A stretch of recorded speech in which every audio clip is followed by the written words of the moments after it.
अस्सलाम वालेकुम viewers, welcome to the channel. आज हम बात करने वाले हैं सिंध पब्लिक सर्विस कमीशन के अंदर जूलॉजी सब्जेक्ट स्पेशलिस्ट की रिटन टेस्ट की प्रिपरेशन के बारे में। जैसा कि आपको पता है कि मैंने अल्हम्दुलिल्लाह इस टाइम लेक्चरर जूलॉजी का इंटरव्यू भी क्वालिफाई किया है। तो जो मेरे पास स्किल्स हैं, जो मैंने मेथड अप्लाई किया था रिटन टेस्ट की प्रिपरेशन के दौरान और जो इंटरव्यू के दौरान, मैं चाहता हूं कि शेयर करूं ताकि किसी का फ़ायदा हो सके। तो अब जो है हम प्रिपरेशन की बात करते हैं। तो पहली बात हमारे पास आती है सब्जेक्ट की। सब्जेक्ट के अंदर जो है हम किस तरह से प्रिपेयर करें, रिटन टेस्ट जो है कैसे क्वालिफाई करें, उसके बाद मैं बताऊंगा कि किस तरह से जो है आप इंटरव्यू को भी प्रिपेयर कर सकते हैं। इससे पहले भी मैंने वीडियोस बनाई हैं जिसमें मैंने बताया है कि इंटरव्यू की प्रिपरेशन कैसे करनी है, किस तरह से आपको इंटरव्यू में अपेयर होना है। SST सेकेंडरी स्कूल टीचर्स के बारे में बताया है मैंने, और जो है लेक्चर की प्रिपरेशन और उसके इंटरव्यू जो मेरा एक्सपीरियंस था वो भी मैंने शेयर किया है पिछली वीडियोज़ के अंदर, वो आप देख सकते हैं। तो आज की इस वीडियो के अंदर मैं बताऊंगा कि सब्जेक्ट जूलॉजी की प्रिपरेशन किस तरह से कर सकते हैं। दूसरे सब्जेक्ट वाले भी कुछ इससे जो है हासिल कर सकते हैं। आखिर तक वीडियो देखेंगे तो सब कुछ बताऊंगा। तो अभी जो उनका जो है एक सिस्टम आया है, एक सिलेबस आया है, वो सिलेबस के अंदर ये है कि जो है 60% सब्जेक्ट दिया है इन्होंने, 20% जो है इन्होंने दिया है इंग्लिश को रिटन के अंदर, और 20% दिया है इन्होंने जनरल नॉलेज को। तो इस बार जो है जो क्राइटेरिया या सिलेबस है वो थोड़ा टफ़ है, लेकिन मैं कहूँगा कि इतना टफ़ नहीं है, क्योंकि पिछली बार 2019 वाली जो लेक्चर की टेस्ट थी उसके अंदर भी इंग्लिश और जनरल नॉलेज मौजूद थी। उसके अंदर भी बहुत सारे स्टूडेंट ने क्वालिफ़ाई किया था, मैंने खुद भी क्वालिफ़ाई किया था। तो बात ये नहीं होती कि सब्जेक्ट इंग्लिश या जीके या सिलेबस जो है आउट है या नहीं। ये एक तो फ़ायदे की बात है आपके लिए कि इंग्लिश की जब आपकी प्रिपरेशन हो जाएगी या जीके की प्रिपरेशन हो जाएगी, आपको इंटरव्यू में मसला नहीं होगा। क्योंकि ये इंटरव्यू में मसला होता है। इंटरव्यू में मसला इसलिए होता है क्योंकि इंटरव्यू में आपकी जो है जीके देखते हैं और आपकी इंग्लिश की फ्लुएंसी देखते हैं। अगर आपकी ऑलरेडी वो ठीक हो जाती है रिटन से पहले, रिटन तक जो है, तो आपको उसमें इतना इशू नहीं होगा। तो उसको ठीक करने के लिए ये मेरे ख्याल से ये है कि ये अच्छा सिलेबस दिया है। तो अब मैं बात करता हूँ कि बहुत सारे जो है स्टूडेंट्स के जहन में ये होता है कि सिंध पब्लिक सर्विस कमीशन में जो है मेरिट बहुत कम होती है वगैरह। ये बिल्कुल फजूल की बात होती है। ये बिल्कुल नेगेटिव जो लोग हैं वो नेगेटिविटीज़ फैलाते रहते हैं, उसको आपने नहीं देखना। जो पास करता है वो अपने बलबूते पे पास करता है, वो अपना एक्सपीरियंस शेयर करता है। जो पास करता है वो उसका क्राइटेरिया, उसका जो है वे डिफरेंट होता है। जो पास नहीं कर पाता उसका क्राइटेरिया डिफरेंट होता है, वो उसमें फेल हो जाता है। असल में बात यह है कि अब कौन सा मेथड है कि किस तरह से आप जो है इंटरव्यू भी क्लियर कर पाएँ। उसके लिए ये है कि देखो, जितनी आपकी हाईएस्ट, उसके लिए बेस्ट से बेस्ट ट्रिक ये है कि हाईएस्ट रिटन स्कोर जितना आपका होगा उतना आपका जो है वो इंटरव्यू में भी मार्क्स कम लेकर फाइनल जो आप जो है इन लिस्ट हो जाएंगे आफ्टर जो है फुल टेस्ट के बाद, ठीक है। लेकिन अगर आपका रिटन स्कोर कम है तो इंटरव्यू में आपको ज़्यादा मार्क्स लेनी पड़ेगी। इंटरव्यू में ज़्यादा मार्क्स लेके जो है आप को ज़्यादा मेहनत करनी पड़ेगी, फिर जो है इनलिस्ट करने में बहुत कम चांसेस होते हैं। तो इसलिए कोशिश ये करें, अभी फ़िलहाल जो मरहला है वो रिटन स्कोर का है, रिटन टेस्ट का है, तो आप रिटन टेस्ट की अच्छे से अच्छी तैयारी करें। तो इंशाल्लाह आपकी जो है रिटन टेस्ट की जब मार्क्स अच्छी आएंगी तो आगे मसला नहीं होगा इंटरव्यू की प्रिपरेशन के दौरान, क्योंकि वहाँ पे आपको कम मार्क्स मिलती है, तभी भी आप सिलेक्ट हो जाएंगे ना। रिटन टेस्ट प्रिपरेशन के दौरान अब मैं बताने जा रहा हूँ कि किस तरह से आप सब्जेक्ट जूलॉजी को प्रिपेयर करेंगे। देखें, हमारा जो सब्जेक्ट है वो बहुत वसी है। आपको ट्रिकी वे से पढ़ना पड़ेगा उसको, जो है सारे बुक्स नहीं पढ़ पाओगे तो किस तरह से आप पढ़ोगे। तकरीबन बच्चे जो है कैंडिडेट्स जो हैं वो ऐसा एक गलती करते हैं, वो ये गलती करते हैं कि MCQs बुक्स उठाते हैं मार्केट से और उसको जो है स्टडी करते हैं और उसको पढ़ते हैं, फिर रिटन में मार्क्स कम आती हैं, बोलते हैं कि हमारे ये बुक जो है नहीं लगा, इससे MCQs नहीं लगा, ये पता नहीं किस बुक से उन्होंने उठाया। ऐसा नहीं होता कि बुक से नहीं उठाते, ये कॉन्सेप्ट होते हैं वहाँ पे जो टेस्ट बनाने वाले होते हैं वो कोई नॉर्मल फर्स्ट इंटर वाले बंदे नहीं होते, शागिर्द नहीं होते, वो बिल्कुल स्पेशलिस्ट होते हैं, तो वो उस तरह से बनाते हैं अपने एनालिटिकल स्किल्स को यूज़ करके भी। तो ये एक गलत तरीका है, मेथड है कि MCQs बुक को उठाया और पढ़ने लगे, क्योंकि MCQs बुक में कोई टॉपिक से कोई एक दो सवाल उन्होंने दिए होंगे, वो आपके वो होंगे, लेकिन ऑप्शन में दूसरी चीज़ें भी हो सकती हैं। वो फॉर एग्जांपल सार्क उठाया कि south Asian association for regional corporation एक जो है एक ऑर्गेनाइजेशन है, उसके अंदर मेंबर्स हैं 8 मेंबर्स हैं। आपसे MCQs में पूछा है कि which of the following is a member of SAARC, तो आपने उसकी की में देखा कि जो है नेपाल जो है उसका मेंबर है, एक ये देख लिया। अब दूसरे जो हैं वो तो आपने याद नहीं किए, तो उसमें मसला हो जाएगा। इस तरह से आपको ये करना है कि डिस्क्रिप्टिव पढ़ना है, हमेशा डिस्क्रिप्टिव पढ़ना है, MCQs नहीं पढ़ना। जितना आप डिस्क्रिप्टिव पढ़ेंगे उतना आपको फ़ायदा होगा। अगर वही टॉपिक सार्क वाला आपका पढ़ा हुआ है तो उसमें से कोई भी सवालात आएंगे आप इजीली कर पाएंगे, लेकिन अगर आपने नहीं पढ़ा हुआ तो उसमें से कितने भी सवालात आ जाएं, एक ही सवाल आए तो भी नहीं कर पाओगे। ठीक है, अगर आपने सिर्फ MCQs वाला जो बुक स्टार्ट किया है, तो एक तो मेथड ये है। दूसरा ये है कि स्मार्ट स्टडी करनी, एक तो स्मार्ट स्टडी करने का एक तरीका है। दूसरा यह है कि आपको टाइम को मैनेज करना है स्टडी करने के लिए, चाहे कितने ही आप बिजी हैं। लाजमी बात है, इस स्टेज में जो भी बंदा होता है वो ड्यूटी करने वाला होता है, कोई ना कोई जॉब कर रहा होता है, या तो PhD होता है या JST होता है या कोई प्राइवेट जॉब कर रहा होता है, तो उसके दौरान स्टडी करना बहुत मुश्किल होता है। लेकिन फिर भी टाइम मैनेज एनी हाउ करना पड़ेगा। अगर आपको ड्रीम है ये जॉब के 17 स्केल आपको लेनी है, गजेटेड बनना है, तो आपको लाजमी बात है मैनेज तो करना पड़ेगा। चाहे वो आप रात को स्टडी करें, चाहे स्कूल में स्टडी करें, चाहे आप ब्रेक टाइम में स्टडी करें, लेकिन करना पड़ेगा। एक तो ये मेथड की बात हो गई कि MCQs बुक को नहीं लेना, ठीक है, और जो है डिस्क्रिप्टिव MCQs बुक ले लें, लेकिन उसका तरीका दूसरा है, मैं बताऊंगा बाद में इस वीडियो की आखिर में। तो मेथड तो ये है। अब बुक्स मैंने अभी बात की कि बुक्स डिस्क्रिप्टिव पढ़ने हैं, सब्जेक्ट के हवाले से पहले मैं बात कर रहा हूँ, फिर GK में भी आएंगे, फिर इंग्लिश की भी बात हम करेंगे। ठीक है, तो बुक्स के अंदर कौन से बुक्स जो है ज़ूलॉजी के लिए बेस्ट हैं, वो ये है कि बुक्स तो बहुत सारे हैं, लेकिन मेन जो ऑथेंटिक बुक्स जो है वो हमारे पास वो एक जो है हिकमैन का जो है बुक है, हिकमैन का ज़ूलॉजी का बुक। ठीक है, दूसरा जो है ज़ूलॉजी मिलर का बुक जो है वो भी बेस्ट है, 4th एडिशन। बहुत सारी एडिशन आ गई हैं, लेकिन 4th एडिशन जो इजी सिंपल स्टडी करने में है।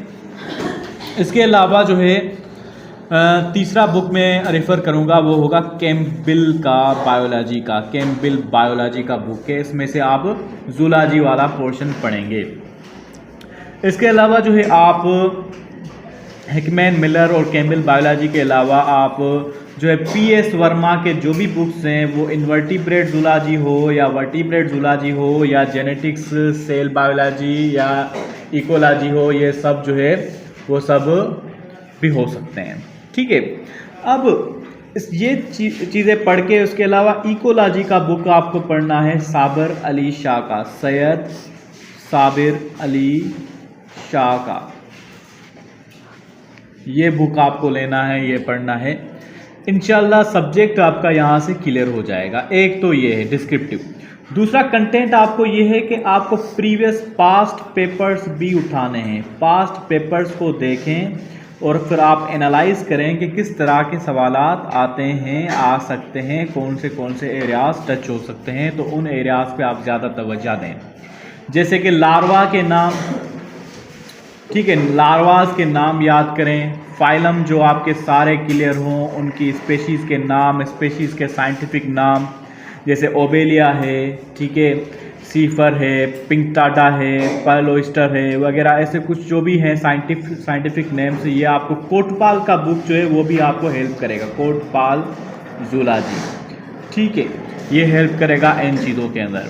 तो आप जो है अब बुक्स, इसके अलावा फीडरल बुक्स में तो ये तो पढ़ने हैं हाई लेवल के, लेकिन आपके फर्स्ट ऑफ ऑल 9th से लेके इंटर तक सारी बुक्स क्लियर होनी चाहिए, अपनी सिंटेक्स बुक बोर्ड की और फीडरल की।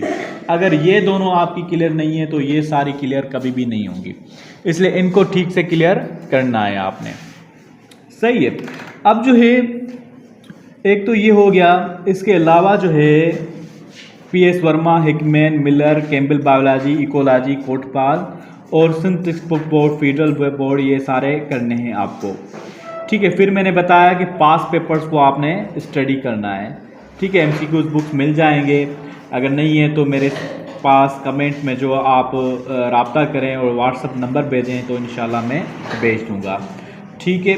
अच्छा, और जो है कंटेंट्स में आपको ये है कि कुछ नोट्स MCQs वगैरह नोट्स जो होते हैं वो शेयर होते हैं जो ग्रुप्स में, वो भी आप उनका हिस्सा बने, ठीक है, ग्रुप्स का भी हिस्सा बने, इंशाल्लाह वहाँ से भी नोट्स आपको मिल जाएंगे। दूसरी साइट्स होती हैं जहाँ से जो है आपको बहुत अच्छी जो हेल्प मिलती है MCQs के हवाले से। गीक MCQs जो है गीक, उससे जो है आपको बायोलॉजी के या जूलॉजी के अच्छी तैयारी होती है। इसके अलावा जो है वो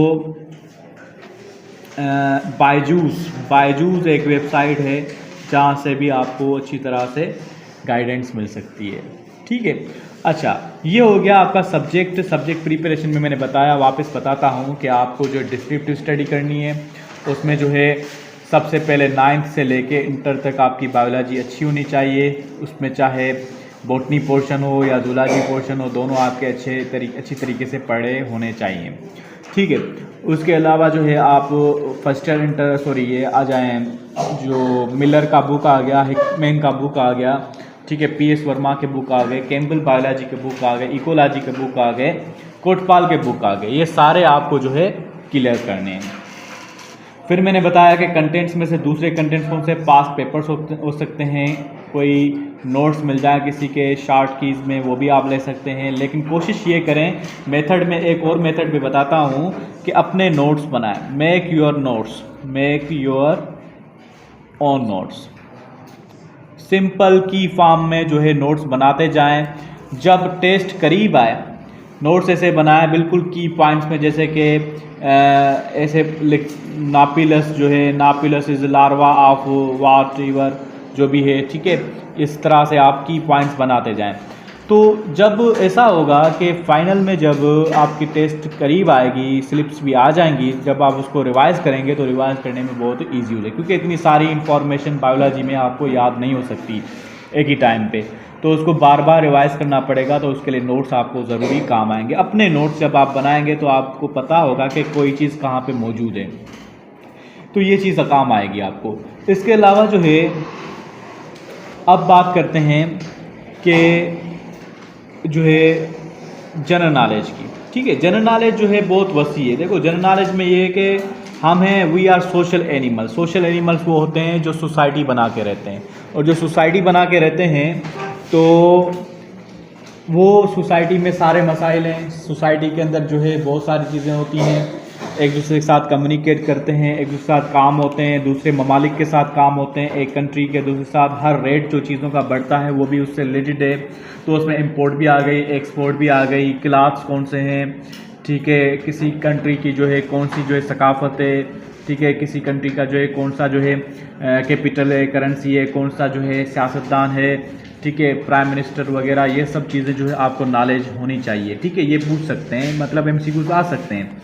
इसके लिए प्रिपरेशन के लिए जितना आप एक्टिव रहेंगे उतना आपको फ़ायदा होगा। उसके लिए बेस्ट ये है कि आप रोज़ न्यूज़ पेपर जो है पढ़ें, रोज़ न्यूज़ पेपर पढ़ें या न्यूज़ वॉच करें, तो इंशाल्लाह आपको बहुत सारी जो है GK में इम्प्रूवमेंट हो जाएगी। वो आपको रिटन में भी क्लियर होगी, रिटन में भी फ़ायदा देगी, और आपको लास्ट में इंटरव्यू में भी फ़ायदा देगी, ठीक है। अच्छा, और ये है कि इसके अलावा जो है आप GK में आप बुक लेंगे वो अदील रियाज का जो है बुक लेंगे, वो इंशाल्लाह आपको एमसीक्यूज़ के हवाले से वो अच्छा गाइड करेगा। इसके अलावा कारवान का जीके का बुक है, वो आपको फ़ायदा देगा। ठीक है, बाकी दूसरे भी जितने भी न्यू आथर्स हैं उनको आप छोड़ें, वो उतना ऑथेंटिक नहीं है। ये जो है मेन जो है बुक्स हैं, वो आपको बहुत बड़ा फ़ायदा देंगे। ठीक है, उसके अलावा वेबसाइट्स भी हैं जिससे आपकी जीके इंक्रीज़ होगी। वो है एग्ज़ाम वीडा वेबसाइट, दूसरी है पाक MCQ, इसकी ऐप भी आती है, आप वो डाउनलोड कर सकते हैं जीके के हवाले से।